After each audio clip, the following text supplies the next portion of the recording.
দিন ধরেই করছে, পার্শ্ব শিক্ষকরা বসে আছে বিকাশ ভবনের সামনে। এটা পশ্চিমবঙ্গের ভয়াবহ চিত্র। বাংলা চাকরি চায়, বাংলা নারী সুরক্ষা চায়, বাংলা অনুপ্রবেশকারী মুক্তি চায়, বাংলা টাটাকে ফেরাতে চায়, বাংলার কৃষক 3100 টাকা কুইন্টাল ধান সরকার কিনুক চায়, বাংলার কৃষক আলুর সঠিক দাম পাক চায়, বাংলার কৃষক এই নদীগুলো থেকে বালি চুরি বন্ধ হোক চায়, বাংলা পরিত্রাণ চায়। তাই সবাই আওয়াজ দিচ্ছে পাল্টানো দরকার, চাই বিজেপি। মেট্রো চ্যানেলে মমতা বন্দ্যোপাধ্যায় তিনি ধর্ণা কর্মসূচি শুরু করেছেন। সেখানে অভিষেক বন্দ্যোপাধ্যায় পৌঁছেছেন, কিছুক্ষণ আগে তিনি বক্তব্য রাখছিলেন। তবে আজকে একটি ছবি ধরা পড়লো, সেই ধর্ণা মঞ্চে হঠাৎ হাজির হয় প্যারা টিচারদের একটি সংগঠন। একেবারে হাতে পোস্টার নিয়ে তারা হাজির হন, সেখানে বিক্ষোভ দেখান। স্থায়ীকরণ সহ একাধিক দাবিতে পোস্টার নিয়ে বিক্ষোভ। প্রোগ্রামে যারা এসেছেন শান্তভাবে থাকতে পারলে থাকবেন, এটা কারো কোনো দাবি তোলার জায়গা নয়। এটা একমাত্র এসআইআর এর দাবি এবং ভোটাধিকারের দাবি, ব্যক্তিগত অন্য কোনো দাবি নয়। রাজনীতি করবেন না, যারা রাজনীতি করছেন তাদের আমি বলবো দোহাই, এখন মানুষ মারা যাচ্ছে, এটা রাজনীতি করার সময় নয়। আর বিজেপির কথা এসব দয়া করে করবেন না। জায়গাটা খোলামেলা আছে বলে এটা ভাববেন না যে যা ইচ্ছা করা যাবে। যে কোনো মানুষ এখানে আসতে পারেন, সম্মান নিয়ে আসুন। শুনুন, আপনারা প্রোগ্রামে যারা এসছেন শান্তভাবে থাকতে পারলে থাকবেন, এটা কারো কোনো দাবি তোলার জায়গা নয়। শান্তভাবে থাকতে পারলে থাকবেন, এটা কারো কোনো দাবি তোলার জায়গা নয়। এটা একমাত্র এসআইআর এর দাবি এবং ভোটাধিকারের দাবি, ব্যক্তিগত অন্য কোনো দাবি নয়। রাজনীতি করবেন না, যারা রাজনীতি করছেন তাদের আমি বলবো দোহাই, এখন মানুষ মারা যাচ্ছে, এটা রাজনীতি করার সময় নয়। আর বিজেপির কথা এসব দয়া করে করবেন না, এটা কারো কোনো দাবি তোলার জায়গা নয়। এটা একমাত্র এসআইআর এর দাবি হয়, এখন মানুষ মারা যাচ্ছে, এটা রাজনীতি করার সময় নয়। ধর্ণা মঞ্চে হঠাৎ পোস্টার নিয়ে হাজির হয়ে যান প্যারা টিচারদের সংগঠন। স্থায়ীকরণ সহ একাধিক দাবিতে পোস্টার নিয়ে বিক্ষোভ দেখান তারা।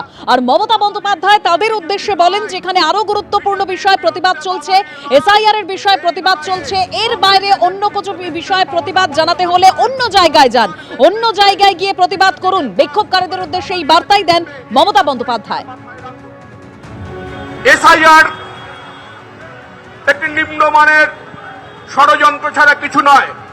একটু যদি বিশদে ভাবেন তাহলে এই ষড়যন্ত্রের চেহারাটি পরিষ্কার হয়ে যাবে। আপনারা মনে রাখবেন, আসামে 10 লক্ষের বেশি বাঙালি ভোটারের নাম প্রোগ্রামে যারা এসছেন শান্তভাবে থাকতে পারলে থাকবেন, এটা কারো কোনো দাবি তোলার জায়গা নয়। এটা একমাত্র এসআইআর এর দাবি এবং ভোটাধিকারের দাবি, ব্যক্তিগত অন্য কোনো দাবি নয়। রাজনীতি করবেন না, যারা রাজনীতি করছেন তাদের আমি বলবো দোহাই, এখন মানুষ মারা যাচ্ছে, এটা রাজনীতি করার সময় নয়। আর বিজেপির কথা এসব দয়া করে করবেন না। জায়গাটা খোলামেলা আছে বলে এটা ভাববেন না যে যা ইচ্ছা করা যাবে। যে কোনো মানুষ এখানে আসতে পারেন, সম্মান নিয়ে আসুন।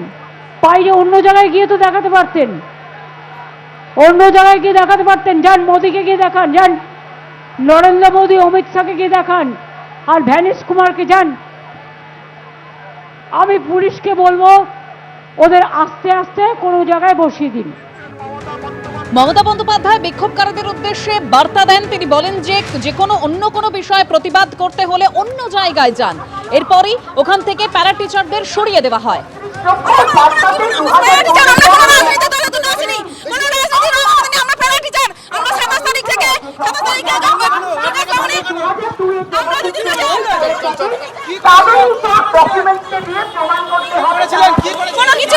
কোনো কিছু করিনি আমরা। আমি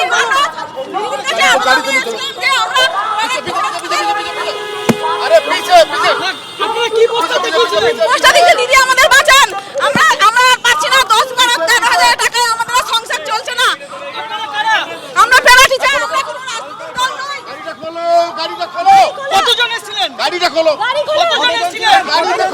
14-18 জনের মতো, 30 জনের মতো। বেতন কাঠামো, বেতন কাঠামো সিসিএল ছিল। হ্যাঁ, পুলিশে ধরে নিয়ে গেছে। আমি কি দোষ করেছি, অন্যায় করেছি আমি জানি না।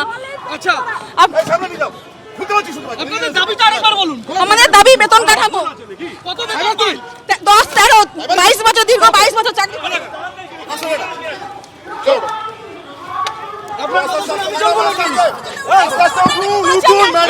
অন্যায়টা কি করেছে আমি বলবেন তো?